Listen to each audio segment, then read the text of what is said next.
केंद्र की मोदी सरकार ने हिमाचल में हुए नुकसान पर अब तक लगभग 400 करोड़ की मदद हिमाचल के लिए कर दी है और भी ज़रूरत होगी तो हर संभव सहायता हिमाचल प्रदेश की जाएगी। ये बात केंद्रीय सूचना प्रसारण एवं खेल मंत्री अनुराग ठाकुर ने शनिवार को सुजानपुर विधानसभा क्षेत्र में पहुंचकर हुए नुकसान का जायजा लेने के बाद पत्रकारों को संबोधित करते हुए कही।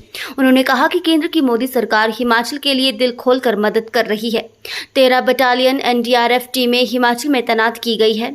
2 वायुसेना के हेलीकॉप्टर हिमाचल में लोगों की सेवा के लिए भेजे हैं। मोदी सरकार तो पूरा काम कर रही है, लेकिन प्रदेश की सत्तासीन कांग्रेस सरकार भी लोगों को राहत पहुंचाने का काम करे। इस आपदा में लोगों को भारी नुकसान हुआ है। कईयों के मकान गिर गए, कईयों के मकान गिरने की कगार पर हैं। उन्हें राहत मिले, इसके लिए प्रदेश सरकार को काम करना होगा। जब आपदा एक तरफ से आप देखें मौसम खराबी के कारण जो आपदा पूरे प्रदेश में आई, तो उस पे भी सरकार ने कुछ रहम नहीं किया। ये सुख का नया दौर वैट बढ़ाकर है कि जनता के ऊपर पहले ही बोझ था, अब 3 रुपये अगर वैट में बढ़ जाते हैं तो उससे और नुकसान होता है कि केवल पेट्रोल और डीजल के दाम नहीं बढ़ते, इससे पूरे महंगाई को बढ़ावा मिलता है। ये राज्य की सरकार के द्वारा उठाया गया एक गलत कदम है, जिसको शीघ्र वापस लेना चाहिए। जनता के हित में ये जो वैट में बढ़ोतरी की है, इसको वापस लिया जाए और आम जनता पर बोझ ना डाला जाए। एक और तो केंद्र की सरकार ने एक बार नहीं 2 बार टैक्सेस में कमी की कि देश भर के लोगों को राहत मिले, लेकिन जहां गैर भाजपा शासित सरकारें हैं वहां पर लगातार वैट को बढ़ाया गया और आम जनता पर बोझ डाला गया। वो होलसेल प्राइस इंडेक्स देखेंगे WPI, अगर आज तक का सबसे कम रहा तो आजकल चल रहा है। ये केंद्र की सरकार के प्रयासों के कारण हुआ। लेकिन कुछ राज्य ऐसे हैं जहां पर वैट को बढ़ाकर, लोकल टैक्सेस को बढ़ाकर आम जनता पर बोझ डाला जाता है। उनमें से एक हिमाचल प्रदेश है। जो जनता के साथ हो रहा है वो अन्याय है।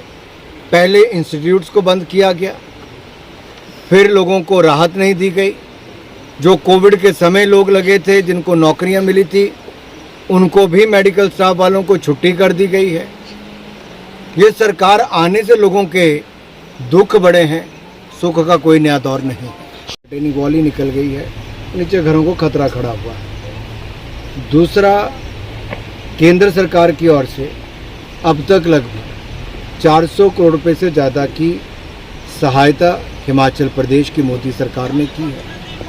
इसके अलावा 13 बटालियनें NDRF की लगातार यहाँ पे काम कर रही थी। इंडियन एयरफोर्स के 2 हेलीकॉप्टर राज्य में लोगों की जान बचाने के लिए लगातार प्रयासरत हैं। जितनी मदद केंद्र सरकार की ओर से चाहिए थी, नेशनल फॉरेंसिक साइंस यूनिवर्सिटी के लोगों के माध्यम से वो भी यहाँ पर आए हैं। जो मांगा वो देने का कार्य किया है। हम चाहते हैं कि राज्य की सरकार भी तेज गति के साथ लोगों के जो सड़कों का नुकसान हुआ उसको जल्द से जल्द ठीक करवाए और जिनके घरों का नुकसान हुआ उनको जल्द से जल्द सहायता राशि दे, क्योंकि केंद्र की ओर से पैसा हमने भेजा है। एक अपने आप में इतिहास रचेगा, क्योंकि जिस तरह से चंद्रयान 3 को लॉन्च किया गया है, दुनिया के 200 से ज़्यादा देशों में भारत उन गिने चुने 3-4 देशों में नाम आता है जिसने सोलर मिशन को आगे बढ़ाया है। और मैं इसको इतना ही कहूँगा कि चंद्रयान को भेजना लगातार, दूसरा भी हमारा जो चंद्रयान 2 था उसमें भी बहुत हद तक हम सफल रहे थे, लेकिन चंद्रयान 3 से बहुत सारी उम्मीदें हैं। 40 दिन का और इंतज़ार रहेगा, लेकिन मुझे पूर्ण विश्वास है हमारे साइंटिस्ट ने जो पूरी दुनिया भर में भारत का नाम रोशन किया है, हमें उस पर गर्व होना चाहिए। इससे युवाओं को भी बहुत प्रेरणा मिलती है कि चंद्रयान 3 जाने के बाद ये जो प्रयास है हमारे, इससे साइंस और टेक्नोलॉजी इन दोनों को बहुत बल मिलेगा। 2008 में कांग्रेस की सरकार के समय राष्ट्रीय आपदा को लेकर क्या निर्णय हुआ, एक बार जरा उसको पढ़ लेना चाहिए।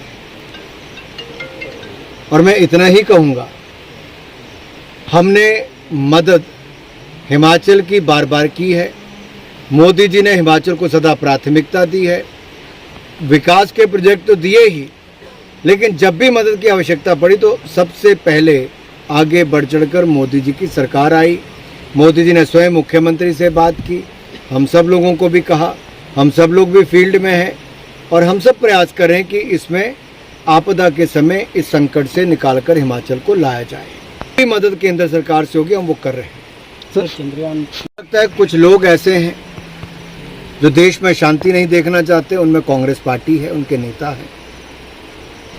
अगर पूरे नॉर्थ ईस्ट में हथियार डालने का काम कहीं पर हुआ था तो मोदी जी की सरकार के समय पीस बढ़ाने का यानी कि शांति बढ़ाने का काम भी हुआ और पीस एग्रीमेंट्स भी हुए।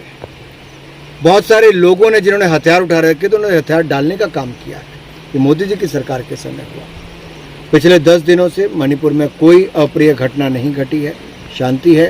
और कांग्रेस अपने नेताओं को भेजकर अशांति फैलाने का जो काम करना चाहती है वो किसी को मंजूर नहीं होनी चाहिए। इसकी तो जितनी निंदा की जाए उतनी कम है। कुछ लोग राजनीति में आने से पहले जो काम करते थे वो राजनीति में आने के बाद भी वही कर रहे हैं।